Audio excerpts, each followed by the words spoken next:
En nuestro primer domingo del año 2021 comenzamos una nueva serie de 9 sermones siguiendo la carta de Santiago. Creo que nos cae como anillo al dedo el partir una carta tan práctica como esta, llena de buenos consejos e instrucciones para vivir activa y aplicadamente nuestra fe. Es como el que se propone partir el año mejorando su estado físico. Esta carta es como una nueva rutina de ejercicios para dejar atrás esa fe floja, para dejar de ser cristianos con panza espiritual. Así que los invito a orar. Señor, te damos gracias por tu palabra. Te pido que me guíes a mí en la exposición de ella y ayúdanos a todos a estar concentrados y a sacarle el máximo provecho. Haz que este pasaje y esta breve exposición calen profundo en nuestra manera de pensar y en nuestra manera de vivir. Ayúdanos, Señor. En nombre de tu Hijo Jesús. Amén.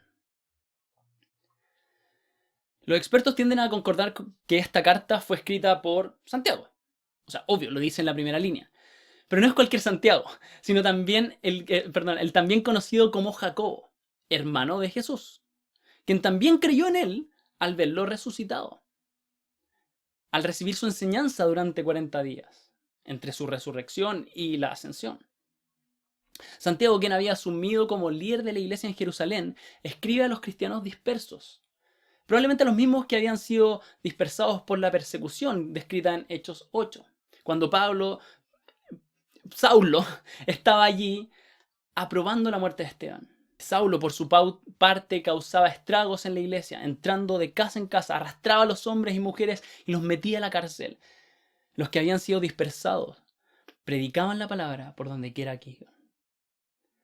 El contexto en el que se encontraban estos judíos, que ahora eran cristianos, era de constante persecución, pobreza, separación, enfermedad, encarcelamientos, muerte, entre otras cosas. En la dispersión hay dificultades, hay pruebas.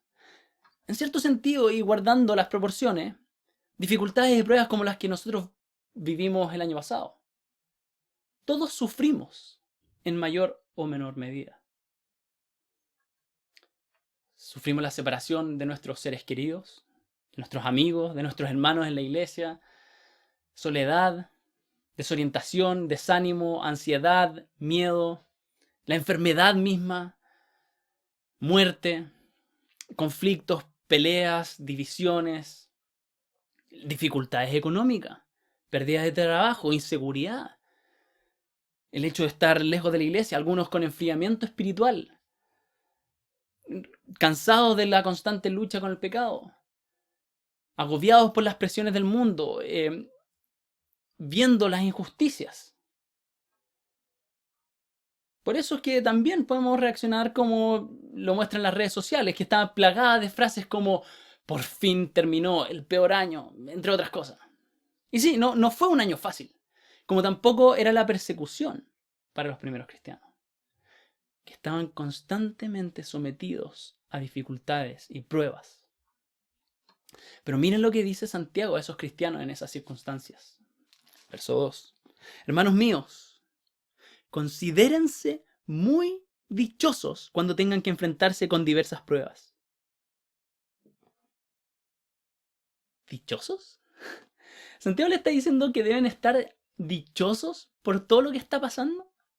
¿Gozosos en medio de las dificultades, los encarcelamientos, que los saquen arrastrando las casas? ¿Felices a causa de esas pruebas? Sí, considérense muy dichosos. Nada que ver con la reacción que tuvimos muchos en relación al año anterior, ¿cierto? Dichosos los que pasaron por diversas pruebas el 2020. Bienaventurados los que no la pasaron muy bien el año anterior. Felices los que enfrentaron dificultades. Esto no es un llamado a forzar una alegría, como quien finge una sonrisa para la foto. Es que hay un motivo para considerarse dichoso al enfrentar las pruebas. Miren los siguientes versos, 3 y 4. Pues ya saben que la prueba de su fe produce constancia. Y la constancia debe llevar a feliz término la obra, para que sean perfectos e íntegros, sin que les falte nada. Hay que considerarse dichosos, porque la fe es probada, sometida a presión como el carbón que se convierte en diamante, golpeada como el acero para darle forma y alcanzar sus mejores propiedades, puesta al calor como la plata es purificada de sus impurezas, hasta quedar reluciente. O como dice Pedro, el oro, aunque perecedero, se acrisola al fuego. Así también la fe de ustedes, que vale mucho más que el oro, al ser acrisolada por las pruebas, demostrará que es digna de aprobación. Gloria y honor cuando Jesucristo se revele. Nuestra fe es probada una y otra vez, con un propósito, con una finalidad, hasta producir una constancia que lleve a feliz término la obra de Dios. Una fe constante, confiando a Dios en Dios en todo momento, siempre creyendo en Dios, creyéndole a Dios, hasta que seamos íntegros, estemos completos, seamos como un diamante, como con una fe más valiosa que el oro, relucientes como la plata, reflejando la gloria de Dios. Hasta alcanzar, como dice Pablo, esa humanidad perfecta que se conforme a la plena estatura de Cristo. Si nosotros tomamos eso y nos consideramos dichosos por lo que pasamos el año pasado, entonces, ¿qué esperamos para el 2021? ¿Un año tranquilo? ¿Sin resaltos? ¿Será un año bueno si es que no nos pasa nada? ¿Vamos a ser felices solo si todo está bonito, ordenado, tranquilo, saludable y próspero? Claro que queremos esas cosas. No es que deseemos que todo salga mal, no es masoquismo. Pero si las cosas se ponen color de hormiga y nuestra fe es probada con diversas dificultades y sufrimientos, entonces el llamado es a enfrentarlos confiando en Dios, aprovechando esas pruebas para salir más fuertes de ellas, considerándonos dichosos, porque nuestra fe estará siendo trabajada. Ahora, sé que puede ser fácil de decir, pero es muy difícil de practicar. Puede ser fácil proponérselo a esta altura del año, pero es difícil de comprender en el momento oscuro. Como nos pasa con la muerte, podemos saber que aquel que ha confiado en Jesús estará mejor, estará junto a Dios. Pero aún así, cuando ocurre, nos cuesta muchísimo aferrarnos a esa verdad. Por eso necesitamos la sabiduría de Dios para enfrentar las pruebas. Ese conocimiento de Dios que nos lleva a vivir como a Él le agrada. A reaccionar bien. A actuar teniendo como base nuestra fe en Dios. Se necesita sabiduría para entender por qué vienen esas pruebas. ¿Qué es lo que Dios quiere lograr con ellas?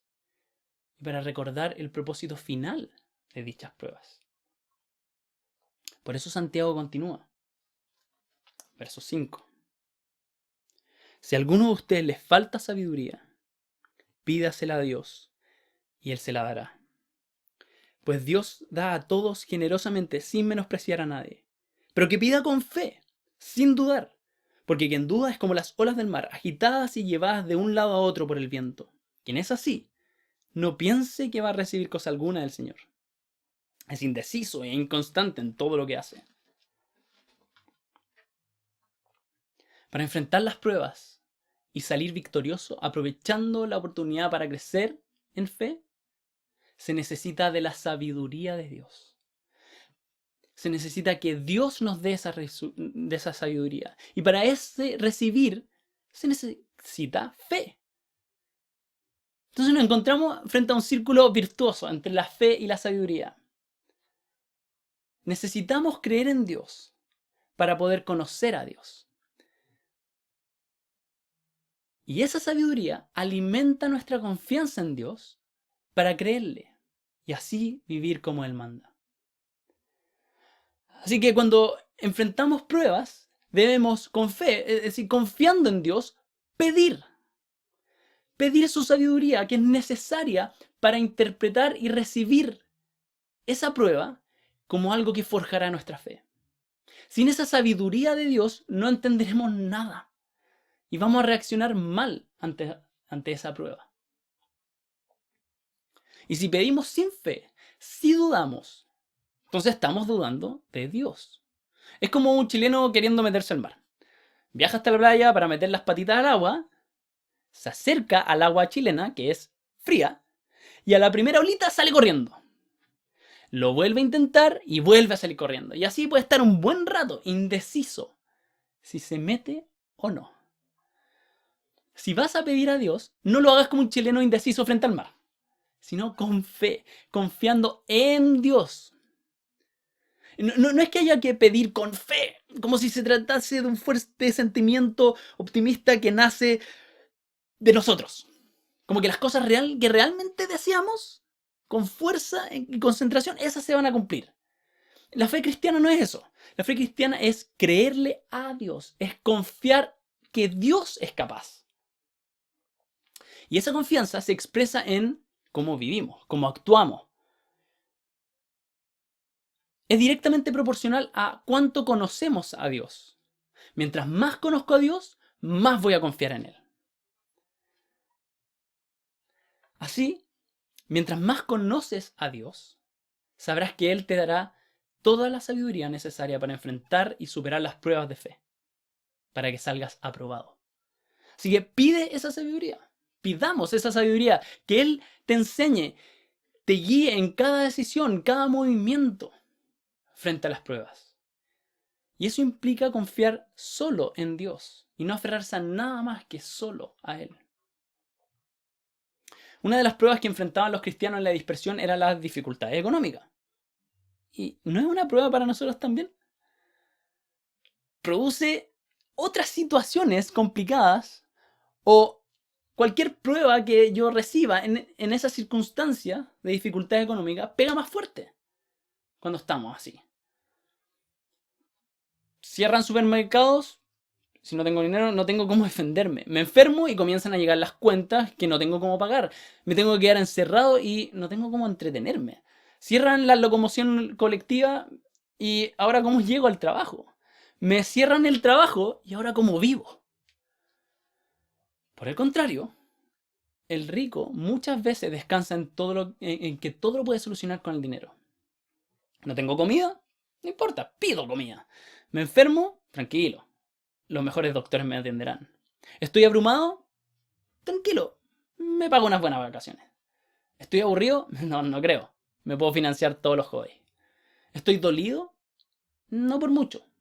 Puedo adormecer mis sentimientos con cualquier gusto. Por eso Santiago escribe, verso 9. El hermano de condición humilde debe sentirse orgulloso de su alta dignidad. Y el rico de su humilde condición.